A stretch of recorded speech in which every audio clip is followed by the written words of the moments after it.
Subscribe कीजिए आपके अपने इस YouTube चैनल को और दबा दीजिए बेल आइकन को लेटेस्ट एजुकेशन वीडियोस के लिए।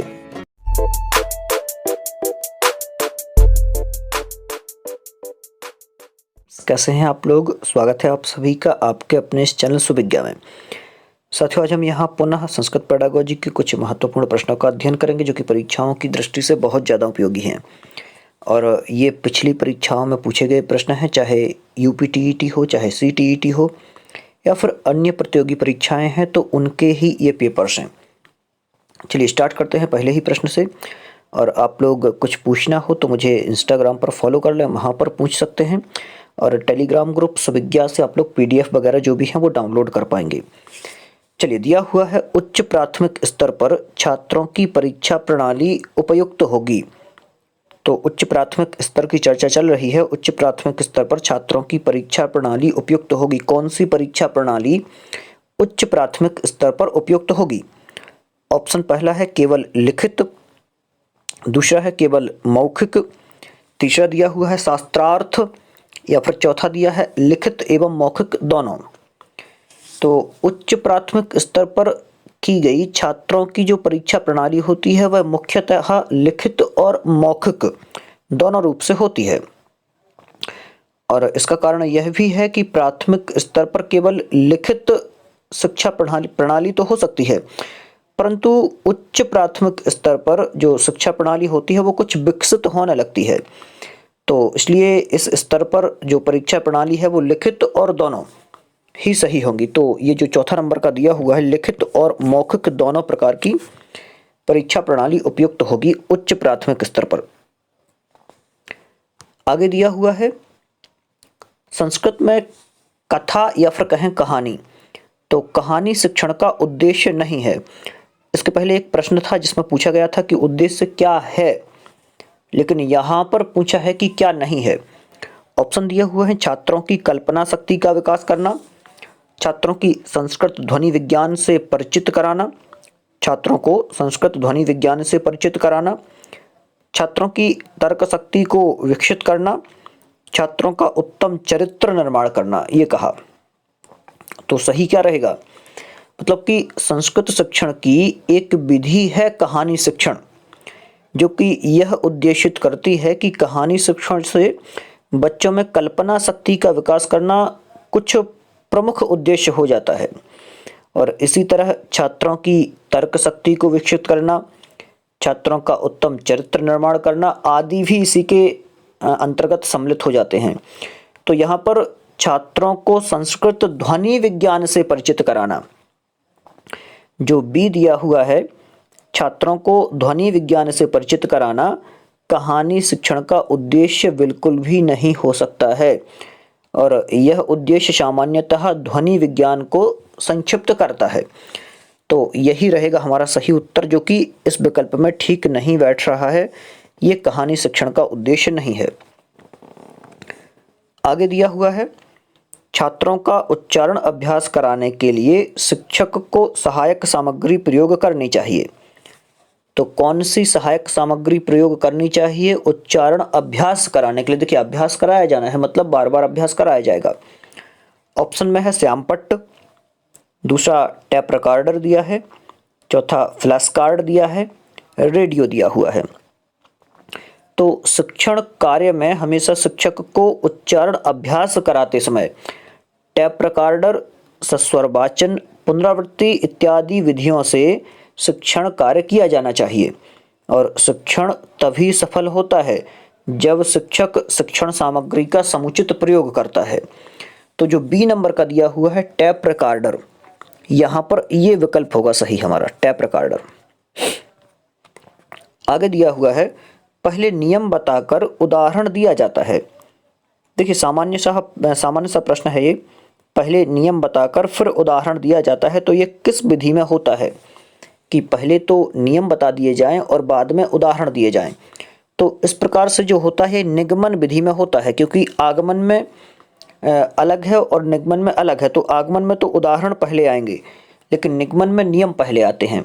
तो यह निगमन विधि का उदाहरण है, क्योंकि निगमन विधि वह कहलाती है, या फिर ये कहें कि वह शिक्षण विधि होती है जिसमें नियम पहले होते हैं और ये विधियां जो हैं ये छात्रों के मस्तिष्क को विकसित करती हैं और शिक्षण की श्रेष्ठ विधियों के अंतर्गत आती हैं। तो सामान्यतः ये उत्तर अपना देख लें पहले कि निगमन होगा इसका सही उत्तर।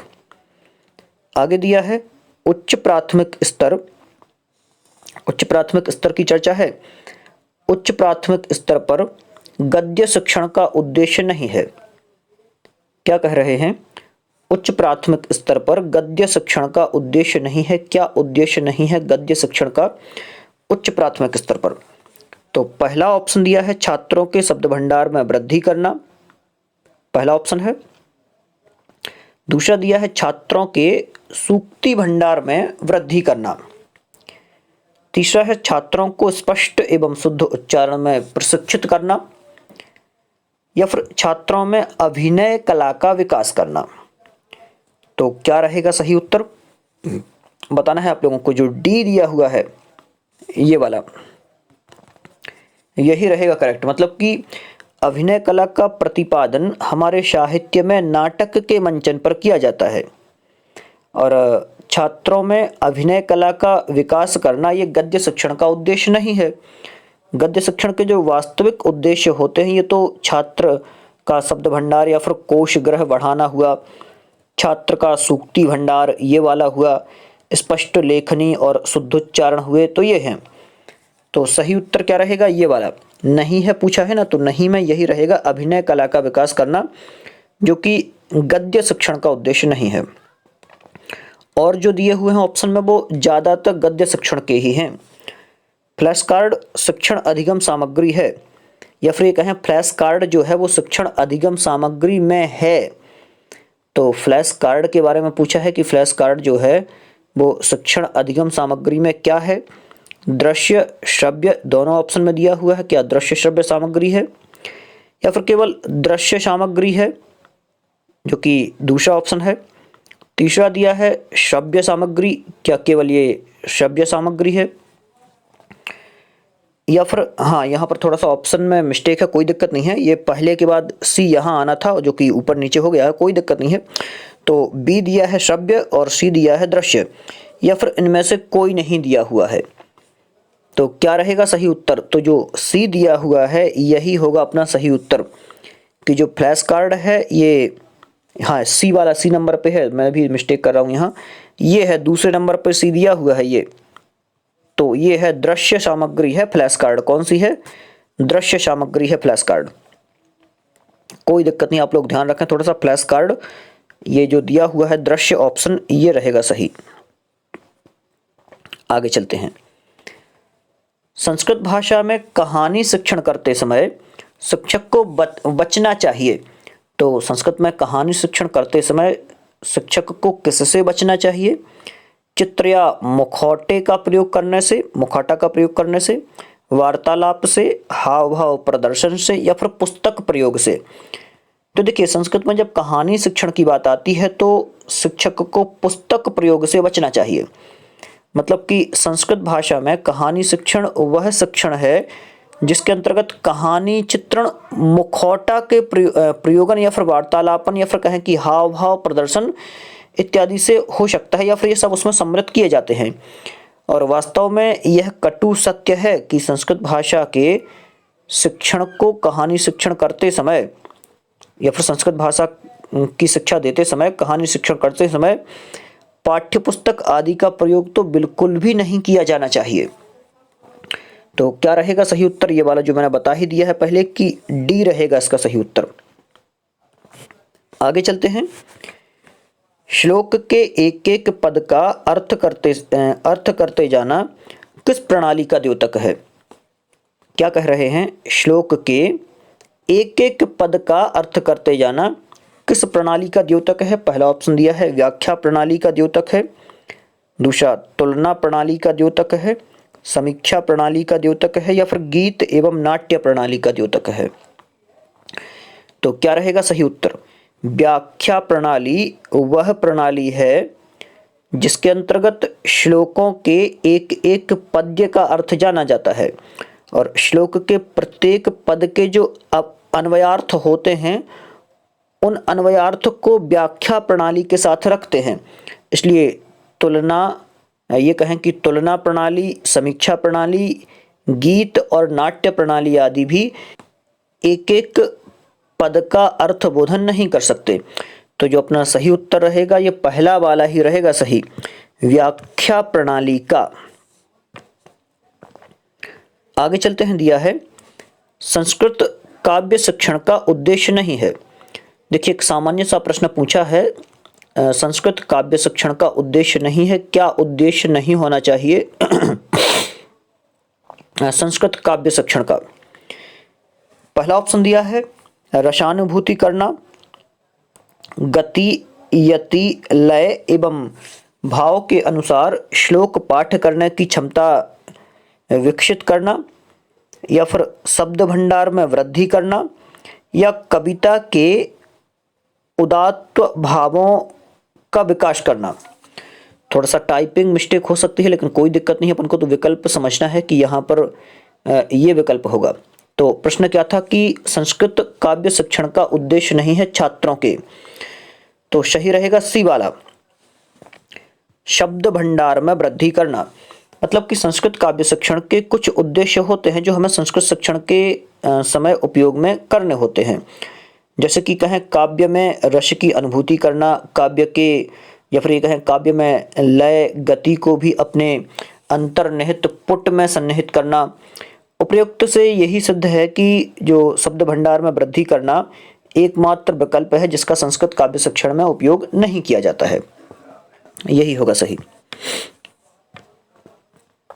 आगे चलते हैं, अर्थ समझते हुए वैदिक मंत्रों के सस्वर पाठ को कहा जाता है। देखिए अर्थ समझते हुए वैदिक मंत्रों के सस्वर पाठ को क्या कहा जाता है, आप लोगों ने कई बार पढ़ा होगा।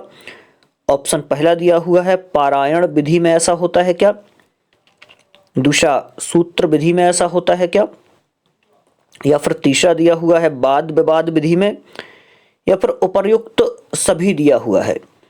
तो सही क्या रहेगा, बिल्कुल से आसान है। जब भी पारायण करने की चर्चा आती है, बार बार उसी चीज को रिपीट करने की बात आती है, तो वहां पर कौन सी विधि आ जाती है मतलब कि वैदिक मंत्रों की जब बात आती है तो पारायण विधि की चर्चा की जाती है, ये कहें। हाँ, बार बार जब अर्थ को दोहराया जाए या फिर ये कहें कि अर्थ समझते हुए वैदिक मंत्रों का सस्वर पाठ किया जाए तो वहां पर जो पारायण विधि है वो आती है। तो यहां जो अपना ऑप्शन पहला दिया हुआ है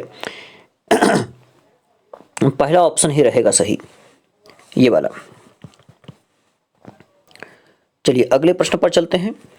संस्कृत शिक्षण में कठिन उच्चारण वाली ध्वनियों के लिए सर्वाधिक महत्वपूर्ण है, क्या कह रहे हैं एक बार और समझ लें। संस्कृत शिक्षण में कठिन उच्चारण वाली ध्वनियों के लिए सर्वाधिक महत्वपूर्ण है, क्या है सर्वाधिक महत्वपूर्ण। कोई भी ध्वनियां हैं या फिर कोई अभ्यास है वो बहुत ज़्यादा कठिन है, तो उसके लिए सबसे ज़्यादा हमें क्या जरूरी है कि हम करें।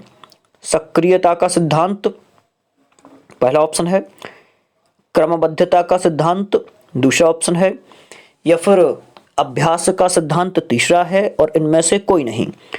तो सही क्या रहेगा, जो तीसरा दिया हुआ है यही है सही। मतलब कि संस्कृत शिक्षण में कठिन उच्चारण वाली ध्वनियों के लिए सर्वाधिक महत्वपूर्ण अभ्यास का सिद्धांत है, जो कि निरंतर शब्दों के उच्चारण अभ्यास से वाक्यगत दुर्बोधता से सहजता में बदल जाती है। तो जो भी गलतियां होंगी अपन जब बार बार उसको दोहराएंगे, उच्चारण करेंगे, तो अपने आप जो भी वाक्यगत अशुद्धियां होगी वो ठीक हो जाएंगी। तो सामान्य रूप से ये रहेगा सही, जो तीसरा वाला दिया हुआ है अभ्यास का सिद्धांत। आगे, हितोपदेश का संबंध किस विधि से है। सामान्य प्रश्न है, हितोपदेश का संबंध किस विधि से है। तो आप लोग समझते ही हैं, हितोपदेश में छोटी छोटी सी कहानियों के माध्यम से बताया है। ऑप्शन पहला है सूत्र विधि, दूसरा ऑप्शन दिया है कहानी कथन विधि, तीसरा ऑप्शन दिया है भाषण विधि, और चौथा ऑप्शन दिया है उपर्युक्त सभी। तो जब भी हितोपदेश की चर्चा आती है तो वहां पर कहानी कथन विधि जो है स्पष्ट रूप से दिखाई देती है। और हितोपदेश जो है ये नारायण पंडित जी की रचना है। इसमें कहानी कथन का निरूपण किया गया है, और जो नारायण पंडित हैं इन्होंने पंचतंत्र तथा अन्य नीति के ग्रंथों की मदद से ही हितोपदेश नाम के ग्रंथ का सृजन किया था। तो जो दिया हुआ है ये बी वाला, ये रहेगा इसका सही उत्तर। आगे चलते हैं। अच्छे पठन के गुण बताए गए हैं। तो अच्छे पठन के गुण कहां पर बताए गए हैं, ये अपन को बताना है। अच्छे पठन के गुण कहां बताए गए हैं? ऑप्शन पहला दिया है मनुस्मृति में बताए गए हैं, या फिर याज्ञवल्क्य स्मृति में बताए गए हैं, या अर्थशास्त्र में बताए गए हैं, या फिर निरुक्त में बताए गए हैं। तो क्या कह रहे हैं कि अच्छे पठन के गुण कहां बताए गए हैं, बताना है आप लोगों को कहां पर बताए गए हैं। तो सही ऑप्शन रहेगा क्या, बी वाला, याज्ञवल्क्य स्मृति में बताए गए हैं। और याज्ञवल्क्य जी के बारे में आप लोगों ने सुना ही होगा कि ईसवी जो कि सातवीं ईसवी के हैं ये, और वैदिक काल के एक महान दार्शनिक ऋषि थे। और इन्होंने शुक्ल यजुर्वेद की जो वाजस्नेयी शाखा है उसके दृष्टा हैं ये। और बृहदारण्यक उपनिषद इनकी महत्वपूर्ण रचना है। तो ये रहेगा जो सेकंड वाला ऑप्शन है ये सही। शिक्षण प्रक्रिया किस सीमा तक सफल है, इसका पता लगाया जा सकता है। तो किससे पता लगाया जा सकता है कि शिक्षण प्रक्रिया जो है किस सीमा तक सफल है? ऑप्शन पहला मूल्यांकन से, दूसरा समाज से, तीसरा प्रधानाचार्य से, या फिर चौथा दिया है इनमें से किसी से नहीं। क्या रहेगा सही? शिक्षण प्रक्रिया किस सीमा तक सफल है, तो किससे पता लगाया जाएगा? बिल्कुल आसान है, पहला वाला ही ऑप्शन रहेगा सही, मूल्यांकन के द्वारा। क्योंकि शिक्षण प्रक्रिया की सफलता मूल्यांकन पर आधारित होती है, और मूल्यांकन से ही शिक्षण की प्रकृति और प्रवृत्ति का पता चलता है, और साथ ही साथ शिक्षण के स्वरों की भी जानकारी होती है। तो ये रहेगा सही कि मूल्यांकन जो है ये। आगे चलते हैं। संस्कृत के अध्यापक या फिर संस्कृत का अध्यापक एक एक शब्द का अर्थ स्पष्ट करता है। संस्कृत का अध्यापक एक एक शब्द का अर्थ स्पष्ट करता है। प्रत्यक्ष विधि में करता है,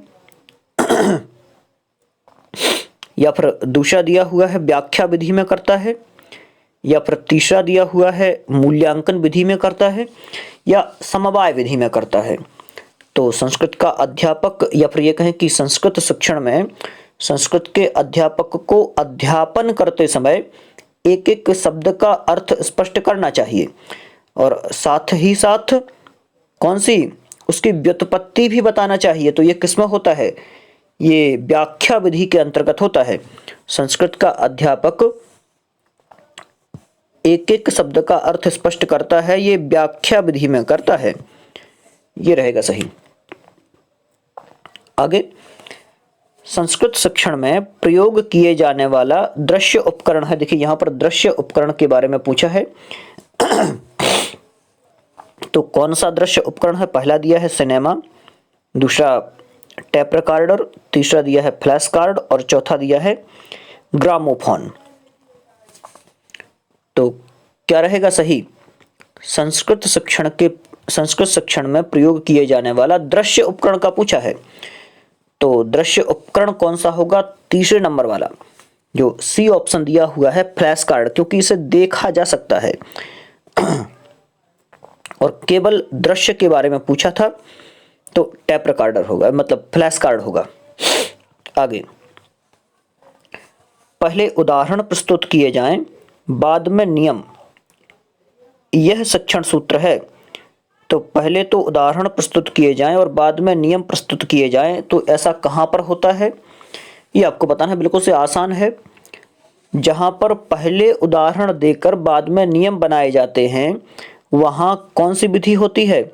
आगमनात्मक विधि होती है, आगमन विधि होती है। और आगमन पद्धति में विशेष के आधार पर ही सामान्य का कथन या फिर सामान्यीकरण किया जाता है। तो ये रहेगा सही बी वाला, विशेष से सामान्य की ओर। आगे चलते हैं। छात्रों को उच्चारण अभ्यास कराने हेतु सहायक सामग्री है। छात्रों को उच्चारण अभ्यास कराने हेतु सहायक सामग्री क्या है? पहला श्यामपट्ट दिया है, दूसरा रेडियो दिया है, तीसरा फ्लैश कार्ड दिया है, चौथा टैप रिकॉर्डर दिया है। तो क्या रहेगा सही उत्तर? छात्रों को उच्चारण अभ्यास कराने हेतु सहायक सामग्री है।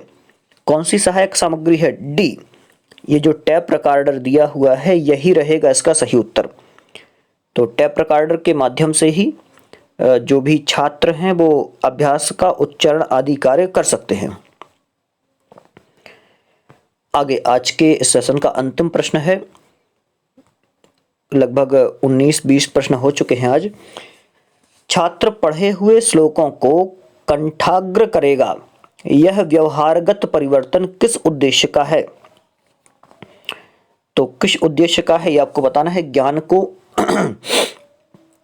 अभिव्यक्ति का या कहें ज्ञान का, यहां पर कर लें को दिया है का कर लें, ज्ञान का, अभिग्रहण का, या फिर ये कहें कि हाँ अभिग्रहण ठीक है, अभिव्यक्ति का या अभिरुचि का। तो सही उत्तर क्या रहेगा? किसका उद्देश्य है? तो जो यहां पर डी दिया हुआ है, डायरेक्ट उत्तर बता देता हूं, डी, अभिरुचि का सिद्धांत। मतलब कि कोई श्लोक पढ़ने पर अच्छा लगा तो उसे कंठस्थ करने की अभिरुचि होती है, अतः छात्र पढ़े हुए श्लोक को कंठाग्र करेगा और उसमें जो व्यवहार परिवर्तन होगा, व्यवहारगत परिवर्तन, तो ये सब अभिरुचि के उद्देश्य से होगा। तो ये वाला अभिरुचि का जो सिद्धांत है या फिर ये कहें कि अभिरुचि का उद्देश्य है ये।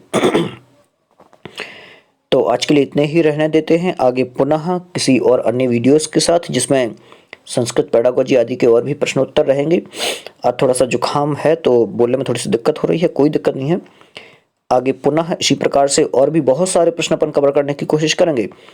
जितने भी मुझे प्रश्नोत्तर मिलते हैं वो मैं लाने की कोशिश कर रहा हूँ और जितना भी टाइम मिलता है वो यहाँ पर देने की कोशिश कर रहा हूँ। कुछ अन्य वीडियो पर भी फोकस कर रहा हूँ क्योंकि थोड़ा सा व्यू भी उनसे आएंगे चैनल पर, तो अन्य वीडियो भी डले रहेंगे और आप लोगों के ये कंटिन्यू अपलोड होते रहेंगे, एक एक दो वीडियो करके। और क्योंकि इसके पहले आपके बहुत सारे वीडियोस अपलोड हैं, आप लोग एक बार प्लेलिस्ट चेक करें, आपको वहाँ पर पर्याप्त संस्कृत पेडागोजी के क्वेश्चंस मिलेंगे, बहुत सारे। और इतना तक है कि ये कहें मध्य प्रदेश, उत्तर प्रदेश, हरियाणा या फिर छत्तीसगढ़ हुआ, CTET हुआ, तो बहुत सारे एग्जाम्स के पेपर जो संस्कृत शिक्षण के पूछे गए हैं वो बहुत सारे क्वेश्चंस वहाँ पर हैं। तो आप लोगों को पढ़ने में भी लगेगा कि हाँ हमारी तैयारी इतनी है। आप लोग ये वीडियो अपने मित्रों को जरूर शेयर करें। बहुत बहुत धन्यवाद।